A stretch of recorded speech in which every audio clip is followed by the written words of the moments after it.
नमस्कार दोस्तों, मैं राहुल आप सभी का एक बार पुनः मंथन क्लासेस में स्वागत करता हूं। हम लोग सिंधु घाटी सभ्यता से संबंधित अपने पहले सेशन के वीडियो में सिंधु घाटी सभ्यता के विषय और उसके प्रमुख स्थलों के विषय में देखे थे। आज उसी वीडियो के अगले भाग में हम लोग अन्य प्रमुख सिंधु घाटी या सैंधव घाटी स्थलों को देखेंगे तथा उससे संबंधित प्रमुख तथ्यों को हम लोग जानने एवं समझने का प्रयास करते हैं। तो आइए बिना विलंब किए हुए आज के इस सेशन को हम लोग प्रारंभ करते हैं। तो आज का हमारा जो पहला स्थल है वह है चन्हुदड़ो। चन्हुदड़ो एक प्रमुख सैंधव कालीन प्रमुख पुरातात्विक स्थल है, जिसकी स्थिति कहाँ पे है तो पाकिस्तान के सिंध जिले में इसकी स्थिति है तथा यह स्थल सिंधु नदी के किनारे स्थित है। किस नदी? तो सिंधु नदी के किनारे चन्हुदड़ो स्थित है। यहाँ पर जो उत्खनन कार्य है यह एनजी मजूमदार के द्वारा 1931 ईस्वी में करवाया गया था। आगे है कि यहाँ से प्राप्त होने वाले प्रमुख साक्ष्य क्या हैं? तो यहाँ से कालांतर के झूकर एवं झाकड़ संस्कृति के अवशेष मिलते हैं, यानी वैसा हड़प्पा कालीन स्थल जहाँ से झूकर और झाकड़ संस्कृति के अवशेष हमें प्राप्त होते हैं। वहीं हम लोग चन्हुदड़ो से मनका, गुड़िया एवं मुहर निर्माण का कारखाना हमें प्राप्त होता है। साथ ही साथ बकराकार ईंटें हमें चन्हुदड़ो से ही प्राप्त होती है। इसके अतिरिक्त बिल्ली का पीछा करते हुए कुत्ते के पंजों के निशान हमें चन्हुदड़ो से प्राप्त होते हैं। अलंकृत हाथी एवं खिलौना आदि जो है हमें यहाँ से चन्हुदड़ो से प्राप्त होते हैं। एक प्रमुख साक्ष्य या प्रमुख पुरातात्विक साक्ष्य जो चन्हुदड़ो से हमें प्राप्त होता है वह है लिपस्टिक का मिलना। ये सभी हड़प्पा या सैंधव कालीन स्थलों में से एकमात्र स्थल है जहाँ से हमें लिपस्टिक के साक्ष्य प्राप्त होते हैं। अगला हमारा हड़प्पा कालीन स्थल है सुरकोटड़ा। सुरकोटड़ा कहाँ है? कच्छ, गुजरात। भारत के कच्छ जिले के गुजरात राज्य के कच्छ जिले में सुरकोटड़ा स्थित है। यहाँ से प्राप्त होने वाले जो प्रमुख साक्ष्य हैं उसे एक बार हम लोग देख लेते हैं। तो कब्रिस्तान से कलश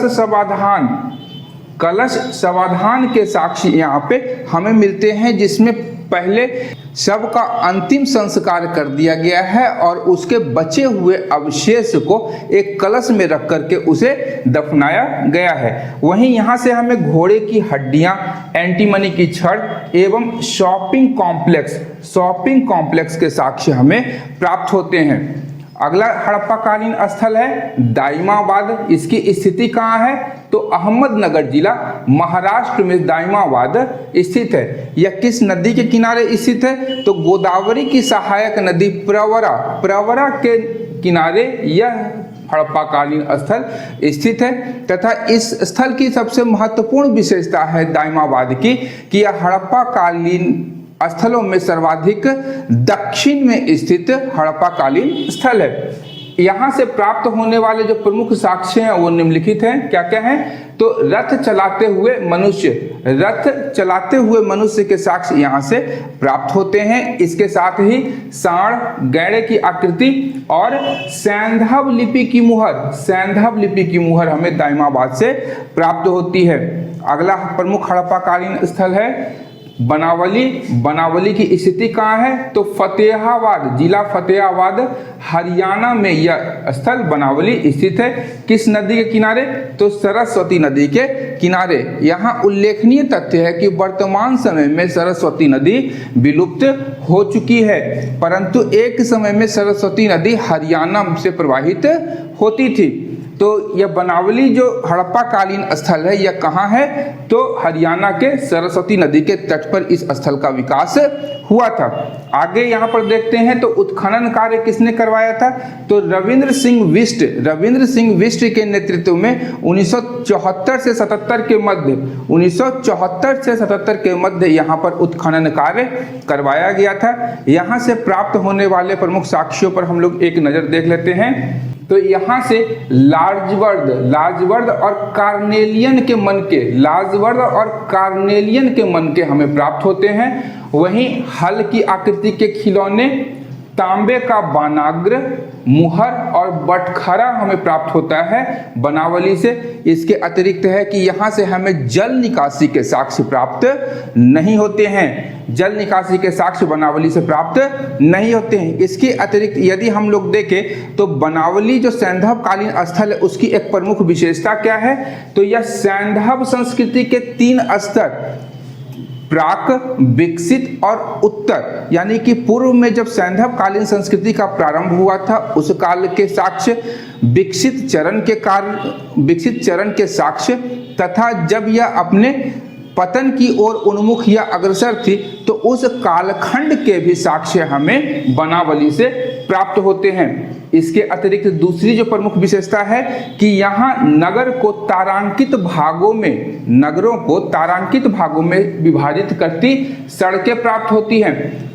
हम एक महत्वपूर्ण विशेषता हम लोग देख चुके हैं पूर्व में कि सैंधव कालीन जो भी शहर थे वह क्या थे, सड़कें समकोण पर सड़कें एक दूसरे को काटती हैं, परंतु यहाँ पर क्या था कि नगर को तारांकित भागों में विभाजित करती हुई सड़कें यहाँ पे हमें प्राप्त होती हैं। अगला हमारा प्रमुख स्थल है हड़प्पा कालीन, तो वह है रोपड़। यह कहाँ पे स्थित है, तो पंजाब भारत में, जिसे हम आधुनिक नाम से रूपनगर के नाम से हम लोग इसे प्रमुख रूप से जानते हैं।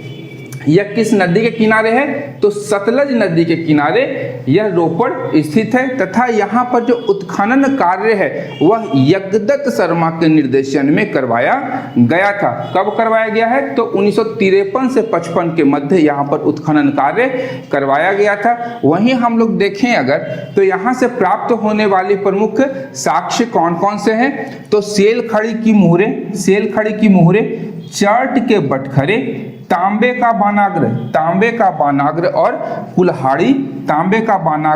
कुल्हाड़ी, साथ ही साथ मनुष्य के साथ कुत्ते को दफनाए जाने का जो साक्ष्य हमें कहां से प्राप्त मिलता है, रोपड़ से हमें यह साक्ष्य प्राप्त होता है। इसके अतिरिक्त यदि हम लोग एक तथ्य पर गौर करें तो हम लोगों को नवपाषाण काल में के जो स्थल है कहाँ पर, तो बुर्ज होम से मनुष्य के साथ कुत्ते को दफनाए जाने के साक्ष्य भी प्राप्त होते हैं। ध्यान रखिएगा, नवपाषाण कालीन स्थल है बुर्ज होम, जम्मू कश्मीर में। वहां पर मनुष्य के साथ कुत्ते को दफनाए जाने का हमें साक्ष्य प्राप्त होता है। अब हम लोग हड़प्पा काल के प्रमुख स्थल तथा वहां से प्राप्त महत्वपूर्ण साक्ष्यों को देखते हैं। तो पहला स्थल है रंगपुर कहाँ है, तो सुरेंद्र नगर गुजरात में रंगपुर स्थित है। यहाँ पर जो उत्खनन कार्य था वह SR राव के निर्देशन में 1934 और 35 के मध्य करवाया गया था। 1934 और 35 के मध्य यहाँ उत्खनन कार्य SR राव के नेतृत्व में करवाया गया था। यह रंगपुर जो है यह भादर नदी के किनारे स्थित है तथा यहाँ से प्राप्त प्रमुख साक्ष्य जो है वह है धान की भूसी हमें कहाँ से प्राप्त होती है, तो रंगपुर से। इसके अतिरिक्त हम लोग देखें तो हड़प्पा कालीन स्थल या सैंधव कालीन स्थल लोथल से हमें चावल के साक्ष्य प्राप्त होते हैं। इसके अतिरिक्त बालाकोट से हमें सीप से बनी चूड़ियां कहाँ से प्राप्त होती है, बालाकोट से। मांडा से कांसे से बना पेंचदार पिन, मांडा जो कि जम्मू कश्मीर में स्थित है, वहां से हमें क्या प्राप्त हुआ है, कांसे का बना हुआ पेंचदार पिन। नौसारो अत्यंत ही महत्वपूर्ण है, यहाँ से स्त्रियों के मांग में सिंदूर के प्रमाण हमें प्राप्त होते हैं। यानी कि उस समय जो स्त्रियां थी इन स्थलों पर वो क्या करती थी, सिंदूर से अपना मांग भरा करती थी। वहीं हम लोग देखें सुतकागेन डोर हड़प्पा कालीन स्थल आपका मकरान तट पाकिस्तान में स्थित है। पाकिस्तान में यह स्थल स्थित है तथा यहाँ पर जो खुदाई है, यहाँ पर खुदाई ऑरेल स्टाइन और जॉर्ज डेल्स के नेतृत्व में किया गया था। जॉर्ज डेल्स के नेतृत्व में यहाँ पे खुदाई की गई थी। तो यहाँ से जो प्रमुख अवशेष हमें प्राप्त होते हैं, मिट्टी की चूड़ियों के अवशेष और तांबे की कुल्हाड़ी के अवशेष यहाँ से प्राप्त होते हैं। इसके अतिरिक्त हम देखें तो कुणाल जो कि हरियाणा में स्थित है, सरस्वती नदी के तट पर यह स्थल कुणाल स्थित है। यहाँ से हमें चांदी का मुकुट प्राप्त होता है, यानी एकमात्र हड़प्पा कालीन स्थल जहाँ से हमें चांदी का मुकुट प्राप्त हुआ है वह है कुणाल। इसके अतिरिक्त संघोल चंडीगढ़ में है, यहाँ से भी हमें अग्निकुंड के साक्ष्य प्राप्त होते हैं। इसके अतिरिक्त हम लोग देखें तो कालीबंगा से भी अग्निकुंड के साक्ष्य प्राप्त होते हैं। अब हम लोग सैंधव घाटी सभ्यता से संबंधित महत्वपूर्ण स्थलों एवं उनके महत्वपूर्ण तथ्यों पर एक बार नजर डाल लेते हैं। तो सबसे पहले है हमारा कपास की खेती का प्रारंभ। कपास की जो खेती का प्रारंभ था वह कहाँ से हुआ था? वह हुआ था सिंधु घाटी की सभ्यता से, तथा यूनानियों के द्वारा कपास को क्या कहा जाता था? सिंडोन से ही हमारा सिंधु शब्द की उत्पत्ति हुई है। सिंधु शब्द की उत्पत्ति सिंडोन कपास से हुई है, और यहाँ हम लोग इसीलिए सिंधु को हम लोग जो नदी प्रवाहित होती है उसे सिंधु कहते हैं। क्रय विक्रय सैंधव घाटी में या सिंधु घाटी की सभ्यता में जो क्रय विक्रय था वह क्या था? वस्तु विनिमय प्रणाली या बार्टर सिस्टम पर आधारित था। लेन देन पर वस्तुओं की खरीद फरोख्त की जाती थी। बाटों का आकार मुख्य रूप से किस प्रकार का था? तो बाटों का आकार यहाँ पर घनाकार था, परंतु हमें वर्गाकार और आयताकार आकार के बाट भी वहाँ से प्राप्त होते हैं। इसके अतिरिक्त मेसोपोटामिया के अभिलेख में मेलुहा शब्द हमें प्राप्त होता है। मेसोपोटामिया के अभिलेखों में मेलुहा शब्द प्राप्त होता है, जिसकी पहचान सिंधु घाटी या सिंधु क्षेत्र से की गई है। इस शब्द की पहचान जो है, मेलुहा शब्द की पहचान सिंधु क्षेत्र से की गई है। धातु की मूर्तियां, अब हम लोगों ने एक प्रमुख साक्ष्य देखा था नृत्यरत नारी की मूर्ति। यह मूर्ति कहाँ से प्राप्त हुई थी? तो मोहनजोदड़ो से। यह जो मूर्ति थी किस प्रकार से बनाई गई थी, किस विधि के द्वारा? तो यह थी लॉस्ट वैक्स मेथड के आधार पर उस मूर्ति का निर्माण किया गया था। सैंधव कालीन मोहरों पर जो सर्वाधिक अंकन या किस पशु या किस चित्र का अंकन हमें सर्वाधिक दिखाई देता है, तो वह है एक श्रृंगी बैल का मोहरों पर सर्वाधिक अंकन किया गया है। उसके बाद कुबड़दार सांड का जो अंकन है एक श्रृंगी बैल के पश्चात सर्वाधिक हमें दिखाई देता है। इसके आगे है कि सिंधु घाटी के लोगों को लोहे के ज्ञान का अभाव था। उन्हें लोहे की जानकारी नहीं थी। लोहे की जानकारी हम लोग मूल रूप से उत्तर वैदिक काल के प्रारंभ तथा वैदिक काल के अंतिम चरणों में हम देखते हैं। मापतौल की जो इकाई थी वह 16 के अनुपात में थी। मापतौल की इकाई वहां पर 16 के अनुपात में थी। वहीं सैंधव कालीन जो लिपि है वह लिपि कैसी है? तो लिपि भाव चित्रात्मक है, जिसमें 64 मूल चिन्ह पाए जाते हैं। 64 क्या है? मूल चिन्ह। एवं सर्वाधिक प्रचलित जो चिन्ह था उस वहां का सैंधव कालीन लिपि का, वह किसका था?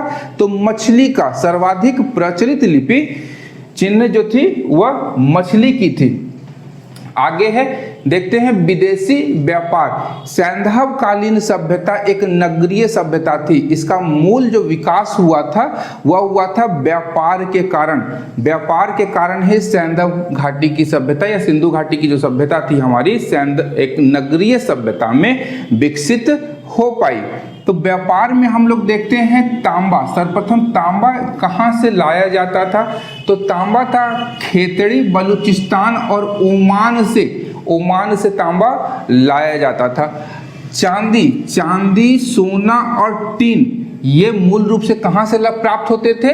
तो अफगानिस्तान और ईरान से प्राप्त होते थे चांदी, सोना और टीन। ध्यान रखिएगा, एक ब्लॉक में इसे चांदी, सोना और टीन अफगानिस्तान और ईरान से प्राप्त होते थे। इसके अतिरिक्त यदि हम लोग देखें तो सोना जो है, सोना कर्नाटक से भी मंगाया जाता था। सोना कहाँ से मंगाया जाता था?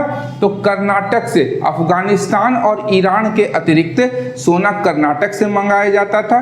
अगला जो हमारा तत्व है वह है सीसा। सीसा ईरान से मंगाया जाता था, सीसा ईरान से, तथा लार्जवर्द मेसोपोटामिया और गोमेद सौराष्ट्र गुजरात से, सौराष्ट्र गुजरात से मंगाया जाता था।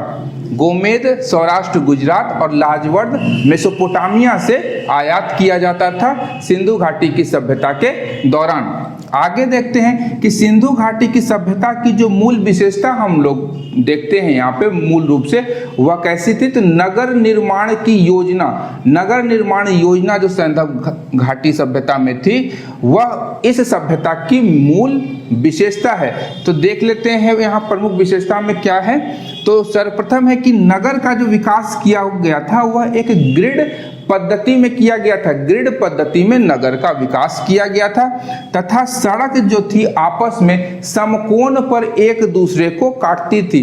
सड़कें एक दूसरे को आपस में समकोण पर काटती थी। नालियों की व्यवस्था थी, ध्यान रखिएगा, सिंधु घाटी सभ्यता में नालियों की, अंडरग्राउंड नालियों की व्यवस्था की गई थी तथा जगह जगह पर नालियों से कचरा निकालने के लिए सोक पिट्स का इस्तेमाल किया गया था तथा उनके ऊपर ढक्कनों का प्रयोग किया जाता था। यह एक साथ में भूमिगत जल को रिचार्ज करने के लिए एवं गंदगी को एक जगह इकट्ठा करके निकालने की ये एक बहुत ही अच्छी योजना थी, जिसे आज भी कई जगहों पे नगर नियोजक जो हैं इसे व्यवहार में लाते हैं। आगे है कि जो मुख्य द्वार था, घरों का जो मुख्य द्वार होता था वह सड़कों की ओर, मुख्य सड़कों की ओर न खुल करके पीछे गलियों की ओर खुलता था। मुख्य द्वार कभी भी मुख्य सड़क पर नहीं खुलता था। यदि हम लोग देखें यहाँ पर तो एक अपवाद के रूप में देख सकते हैं लोथल को। लोथल में जो घरों का मुख्य दरवाजा था वह मुख्य सड़क पर ही खुलता था, न कि गलियों में। आगे है कि यहाँ पर जो भी निर्माण कार्य किए जाते थे वह सारे के सारे पकी हुई मिट्टी के ईंटों से निर्माण कार्य किया जाता था। यद्यपि कई स्थल ऐसे हैं जहाँ से जो निर्माण कार्य हैं वो कच्ची ईंटों से भी वहाँ पर किए गए हैं, लेकिन वह उत्तर सिंधु सभ्यता के विषय में हमें बताते हैं। यानी उस समय जो थी अपने सिंधु सभ्यता अपने चरमोत्कर्ष काल से नीचे उतर चुकी थी। आगे देखते हैं कि सिंधु काल में धर्म और दर्शन किस प्रकार का था। तो वहां पर जो मूल रूप से हमें दिखाई देता है, मंदिरों के साक्ष्य हमें सिंधु घाटी से प्राप्त नहीं होते हैं। सिंधु घाटी से मंदिरों के साक्ष्य प्राप्त नहीं होते हैं तथा मूल रूप से उस समय प्रकृति पूजा का प्रचलन था। प्रकृति पूजा का उस समय प्रचलन हमें दिखाई देता है। और सब सर्वाधिक जो मूर्तियां हमें प्राप्त होती हैं उस समय की, तो मातृदेवी की पूजा की जाती थी, जिससे पता चलता है कि सिंधु कालीन जो समाज था वह कैसा समाज था? मातृसत्तात्मक समाज था। वहीं हम पशु, वृक्ष जिसमें पीपल प्रमुख है, उर्वरता की पूजा जो कि हड़प्पा में हम लोग देख चुके हैं कि एक स्त्री के गर्भ से निकलता हुआ एक पौधा है जिसे उर्वरता की देवी मानकर लोग पूजा कर रहे हैं। इसके अतिरिक्त लिंग पूजा के प्रमाण हमें प्राप्त सर्वप्रथम कहाँ से होते हैं? तो हड़प्पा सभ्यता से या सिंधु घाटी की सभ्यता से हमें सर्वप्रथम लिंग पूजा के प्रमाण प्राप्त होते हैं। इसके पश्चात है कि मोहनजोदड़ो से एक प्राप्त जो एक मुहर है उस पर योगी के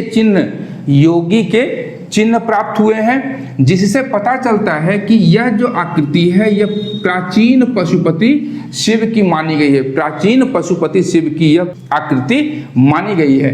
वहीं यदि हम लोग देखें कालीबंगा से अग्नि वेदिकाएं प्राप्त होती हैं। इन अग्नि वेदिकाओं से हम लोग कह सकते हैं कि सिंधु कालीन लोग अग्नि पूजा में भी विश्वास करते थे। वहीं मोहनजोदड़ो से प्राप्त बृहत स्नानागार को कई इतिहासकारों एवं विद्वानों ने एक धार्मिक अनुष्ठान के रूप में बताया है, जहां स्नान को एक धार्मिक अनुष्ठान बताया गया है। इसके अतिरिक्त एक महत्वपूर्ण तथ्य है कि स्वास्तिक के चिन्ह का सर्वप्रथम प्रयोग का जो साक्ष्य हमें प्राप्त होता है वह हड़प्पा सभ्यता के दौरान या सिंधु घाटी सभ्यता के दौरान स्वास्तिक के चिन्हों का प्रयोग हमें दिखाई देता है, जो सूर्योपासना, जो सूर्य की उपासना का प्रतीक माना गया है। अब यहाँ हम लोग देख लेते हैं कि आखिर जब यह सभ्यता इतनी विकसित सभ्यता थी तो आखिर इसका पतन क्यों हो गया। तो सर्वप्रथम देखते हैं पारिस्थितिकी असंतुलन। यह जो सिद्धांत है किसने दिया है? फेयर सर्विस ने। फेयर सर्विस ने बताया कि इस सभ्यता के पतन में मूल रूप से पारिस्थितिकी असंतुलन था। वहीं आर्य आक्रमण का सिद्धांत गार्डन चाइल्ड और व्हीलर ने दिया है। गार्डन चाइल्ड और व्हीलर ने ऋग्वेद के अध्ययन के आधार पर यह बताने का प्रयास किया है कि आर्यों के आक्रमण ने क्या किया है? सिंधु घाटी की सभ्यता का पतन किया है। यद्यपि यह जो सिद्धांत है पूर्ण रूप से मान्य नहीं है। इन्होंने अपने इस सिद्धांत के पक्ष में कई सारे तर्क प्रस्तुत किए हैं, जिनमें एक तर्क प्रमुख है जिसमें कहा गया है कि इंद्र को पुरंदर, ऋग्वेद में इंद्र को पुरंदर कहा गया है। इस आधार पर उन्होंने कहा है कि पुरंदर यानी पुरों का नाश या नष्ट करने वाले को पुरंदर कहा गया है, और इंद्र जो कि आर्यों का नेता था उसने हड़प्पा कालीन दुर्गों को नष्ट किया, इसीलिए उसे यह उपाधि मिली। इस तर्क के आधार पर गार्डन चाइल्ड और व्हीलर ने आर्य आक्रमण को क्या कहा है? हड़प्पा सभ्यता के पतन का मूल कारण बताया है। वहीं एमएस वत्स ने नदी मार्ग में परिवर्तन, बाढ़, मैके और एसआर राव के द्वारा दिया गया सिद्धांत है। भूकंप एवं जल प्लावन राइट्स एवं डेल्स ने दिया है। वहीं वर्षा की कमी ऑरेल स्टाइन ने कहा है कि वर्षा की कमी के कारण यह जो सभ्यता थी वह नष्ट हो गई। प्रशासनिक शिथिलता, जॉन मार्शल ने बताया है कि मूल रूप से प्रशासनिक शिथिलता के कारण इस सभ्यता का विनाश या पतन हो गया। यदि हम लोग इन सारे परिणामों पर गौर करते हैं सूक्ष्म दृष्टिकोण के साथ में, तो पता चलता है कि किसी भी एक स्थल का जो विनाश है या नष्ट होना है वह एक कारण सभी स्थलों के लिए उपयुक्त नहीं बैठता है। विभिन्न सैंधवकालीन स्थलों के पतन का कारणों को यदि हम लोग देखते हैं तो अलग अलग स्थलों के लिए अलग अलग कारण दिखाई देते हैं। इसलिए यह कहना कि किसी एक कारण से सिंधु घाटी या सैंधव घाटी सभ्यता का पतन हुआ है तो यह अनुचित होगा। यदि हम लोग देखें तो इन सभी कारणों के एक सम्मिलित परिणाम ने सिंधु घाटी की सभ्यता का पतन किया। और साथ ही एक अन्य तथ्य है कि सिंधु घाटी की सभ्यता एक व्यापारिक सभ्यता थी तथा उस समय तक जो तत्कालीन इसकी सभ्यताएं थी जैसे मेसोपोटामिया, सुमेरिया आदि की जो सभ्यताएं थी उनका पतन हो चुका था, और जब एक व्यापारिक सभ्यता जिसका व्यापार समाप्त हो चुका हो वह अपने पतन की ओर अग्रसर हो जाती है।